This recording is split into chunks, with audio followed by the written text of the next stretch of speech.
Assalamualaikum warahmatullahi wabarakatuh.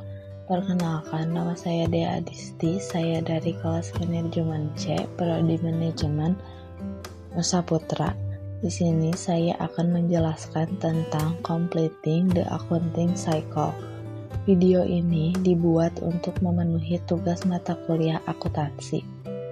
Oke, baik, langsung saja. Definisi accounting cycle.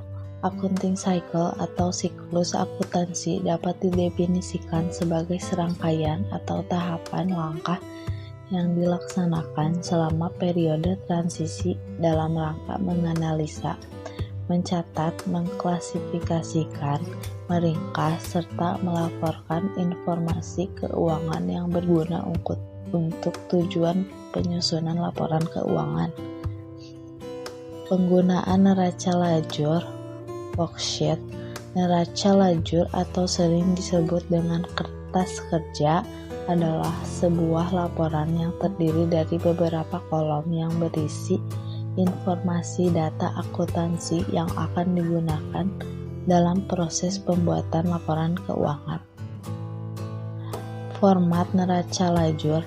Ada beberapa format neraca lajur, di antaranya yang pertama neraca lajur 8 kolom, neraca lajur 10 kolom, neraca lajur 12 kolom, neraca lajur 14 kolom.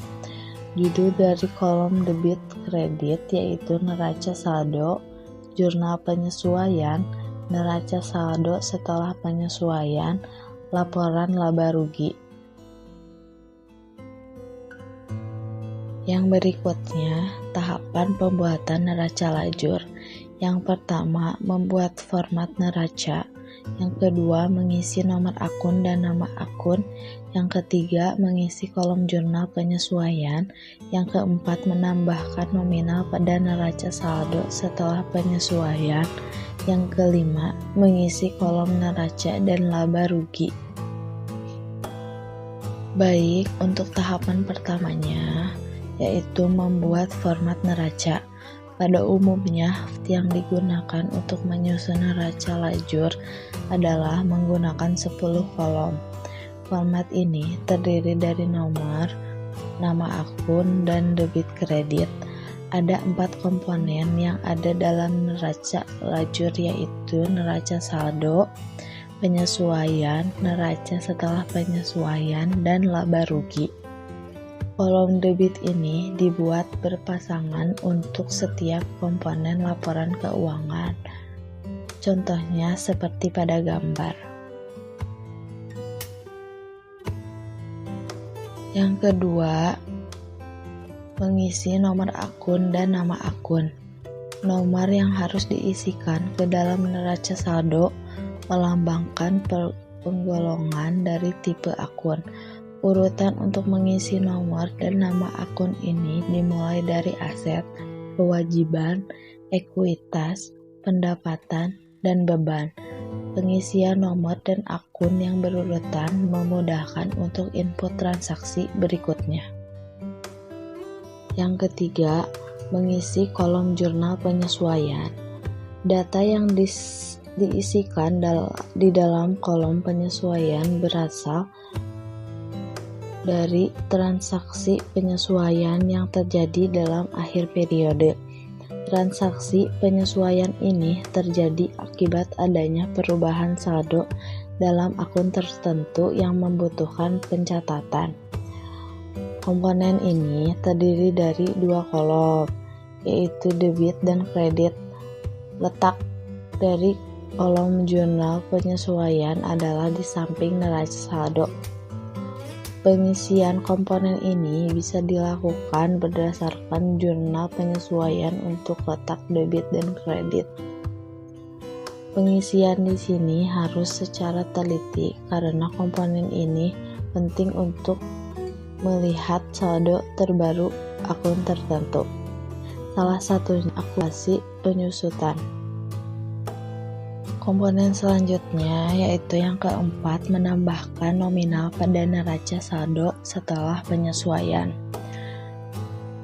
Perhitungan dengan mengasumsikan neraca dan jurnal penyesuaian untuk mengetahui saldo terbaru secara keseluruhan.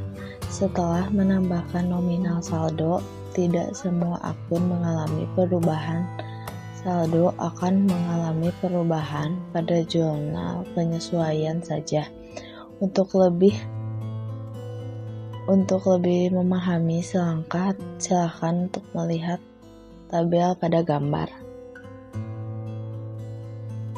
Untuk komponen yang terakhir, nomor 5, mengisi kolom laba rugi dan neraca. Jenis akun lain yang dimasukkan di dalam kolom laba rugi adalah pendapatan dan beban perusahaan. Pendapatan ini diperoleh dari transaksi yang berhubungan dengan pemasukan perusahaan dari kegiatan operasional termasuk penjualan. Kolom debit pada bagian neraca diisikan dengan akun debit kecuali yang bersaksi kontrak, seperti akumulasi penyusutan dan cadangan kerugian piutang. Sementara kolom kredit digunakan untuk mengisi saldo akun, kewajiban, dan ekuitas perusahaan. Untuk lebih jelasnya, silakan dilihat tabel. Hasil akhir antara debit dan kredit pada neraca dan laporan laba rugi pada umumnya akan mengalami selisih. Jumlah selisih dari saldo akhir neraca dan laba rugi ini harus sama agar bisa menemukan profit atau kerugian usaha perusahaan selama satu periode. Selanjutnya, berikut ini adalah contoh soal serta tabel neraca saldo, jurnal penyesuaian, dan kertas kerja.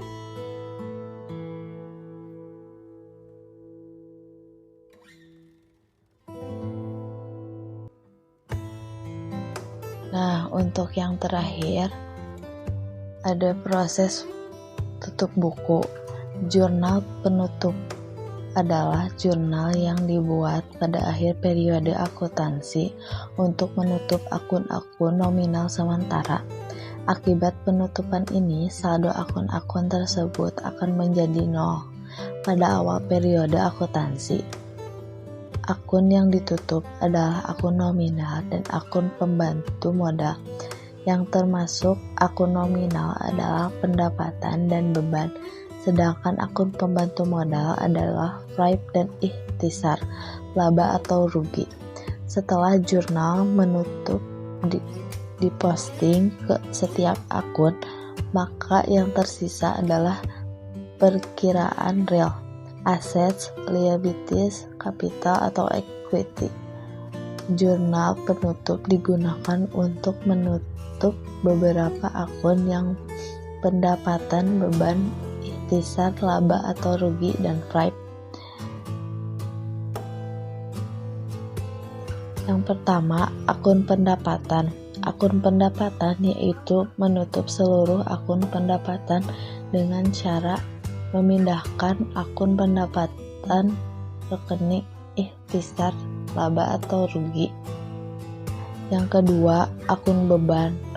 Akun beban menutup seluruh akun beban ke ikhtisar, laba atau rugi. Yang ketiga, ikhtisar laba rugi.